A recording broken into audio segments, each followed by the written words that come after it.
Hi, I'm Dr. Rudi Moerck, and I'm here to talk about astaxanthin and lycopene formulations for life. Now, we know that astaxanthin has been extremely popular in the last year, and just like at a rock concert, I'm going to talk about the most exciting thing last.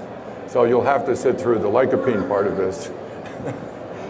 Anyway, what I want to talk about is astaxanthin, and Valensa has introduced a new formulation of astaxanthin that is called xanthin XP3.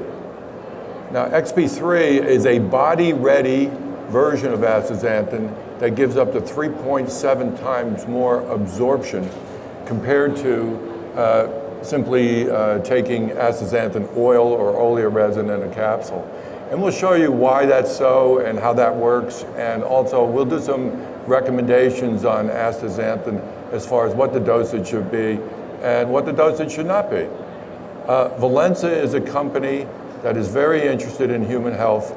We're not out there to sell tons of materials. We want to sell a lot of astaxanthin to 99% of the population, and the 1% that takes large doses of astaxanthin, okay, that's fine, but we want to make sure that astaxanthin gets out to the general population and that everybody gets the benefit of it. I'll also talk a little bit about formulations.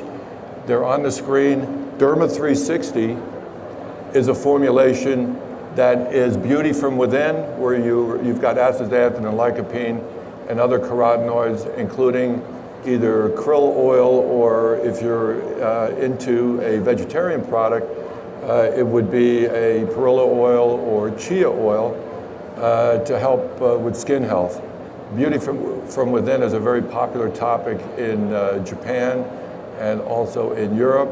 It hasn't really caught on in the United States, but this is a very interesting area to explore. The other oil that's very interesting for this application is GLA, something that again hasn't been that popular, but could be in a formulation combined with carotenoids that are healthy.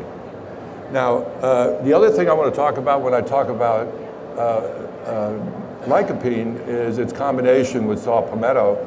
Valensa is the largest saw palmetto producer in the world. We're organic certified. We have both organic and non-organic saw palmetto. And it's really great to have a combination of lycopene and saw palmetto, but they're incompatible. So there's a lot of products on the market today that are really not really great products, and we can show you how to make these products and keep both components stable. Now, let's define some terms. First of all, what are the characteristics of astaxanthin and lycopene? Well, they are oil soluble. They're not water soluble. They are not, they don't dissolve in water at all. They don't dissolve in stomach acid. Astaxanthin has a hydrophilic end on it, but the center of it, the molecule is a real long molecule. The center of it is very fat soluble, and it has the ability to intercalate or get into membranes and line up head to tail in those membranes. Interesting too is scientific evidence has shown that astaxanthin and lycopene are selectively soluble in LDL lipoprotein, and there it can act as an antioxidant to keep those lipoproteins from oxidizing. That's real important because, as you know, LDL especially, and HDL to some extent, are the culprits in lipid oxidation that can lead to plaque formation, hardening the arteries, and that sort of thing. So we think this is significant that researchers have shown that astaxanthin and lycopene are soluble in these lipoproteins. And we'll talk more about that later. The other thing that a lot of people have not realized and have not pointed out, which I'm pointing out today, and it's very clear in the literature, but you got to read all the literature, and that is that astaxanthin is also transported in the lymphatic system, not just the blood circulatory system. because it's so fat soluble. And that's one of the mechanisms where it gets transmitted to the places it's needed, like your membranes, cell walls, crosses the blood-brain barrier, etc. Lycopene, by the way, does not cross the blood-brain barrier or the blood-eye barrier. The other thing I want to mention is that astaxanthin has also become popular because it's one of the constituents of krill oil. And you know about how well that market has been growing. And I know there's retailers in this audience, there's competitors, there's people that are industry spokesmen and that sort of thing.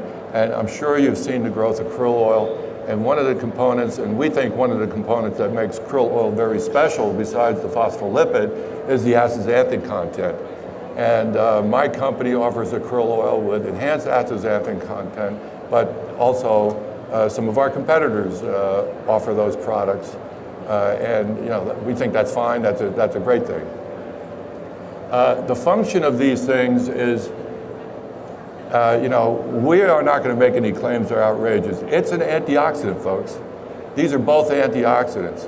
And antioxidants are very important in your body, especially fat-soluble antioxidants, because the fat stored in your body, the fat stored in cell walls, can go rancid. A lot of that fat is so-called DHA, a unsaturated fat. And that unsaturated fat, when it comes in contact with singlet oxygen, free radicals, or other things, can oxidize. And oxidation means the fat goes rancid in your body, in your cell, in your stored fat. And rancid fats are known carcinogens. Okay, so draw your own conclusions on that.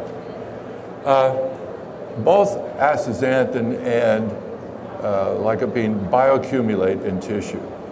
And that is why I think it's very wise to take a dose that takes that into account and take a proper dose, and for you retailers, offer a dose that has good value and does not exceed the amount that you really need, and therefore it's a value for the customer.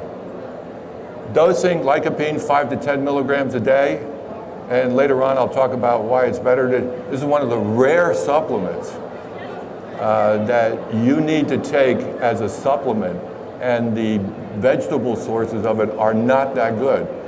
Pretty rare in today's world. And as Dr. Moerck has said, you're better off getting most of your carotenoids and your vitamins and stuff like that from vegetables or the food you eat. But this is a rare exception. Lycopene, you're better off getting it from a supplement. And also astaxanthin, you really can't get it from the food you eat, not unless you eat salmon every day, and in that case, wild salmon. And now I do recommend salmon if you can stand it every day, but I happen to love it, and that's a great source of astaxanthin. You get about 3.8 milligrams of astaxanthin in every 8-ounce serving of salmon that you eat. We recommend, and my company is offering this information, 2 milligrams a day for the average person. 4 milligram is a high dose of astaxanthin. 12 milligrams a day is not warranted. And we'll go through the data on this a little bit later. Now, why do I say 2 milligrams a day? At 2 milligrams a day, at the end of about 10 days, you would have the same amount of astaxanthin in your serum and in your tissue as if you took 4 milligrams for 2 days, okay? So fats turn over real slow in your body. This is not like vitamin C. 4 milligrams is a dose for active lifestyles. I also recommend that if you're a triathlete or a performance athlete, that you do not take any astaxanthin just before a race, 72 hours before a race. And later in the Q&A session, you can ask me why. I think I don't have any scientific proof of it, but I have an opinion.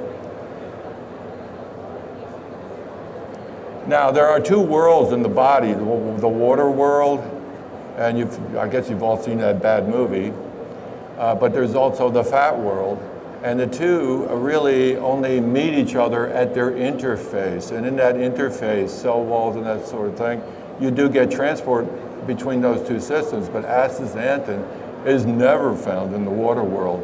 And even products like the recently announced water dispersible product from Alga Technologies, which is one of our competitors, and it's a very good company.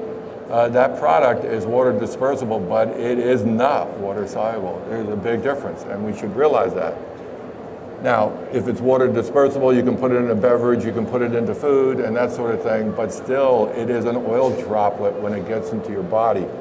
Now, one of the best solvents, you know, I hate to call it that, but I happen to think that krill oil is a real good solvent for extra astaxanthin because it helps. Krill oil itself is water dispersible, water soluble, okay? I'm sure you've seen the videos on the internet on that. And if you mix astaxanthin with that, it helps disperse it in a water system so that it can be absorbed by the oil absorbing part of your body. Again, I'm going to repeat this a bunch of times, but they bioaccumulate, and that's not bad, that's fine. The salmon, if you cut open a salmon, it's pink on the inside. That pink color, if it's a wild salmon, is astaxanthin, okay? Now, why is it pink? They don't eat a lot of astaxanthin every day. They eat micrograms or nanograms of it every day, but they're pink.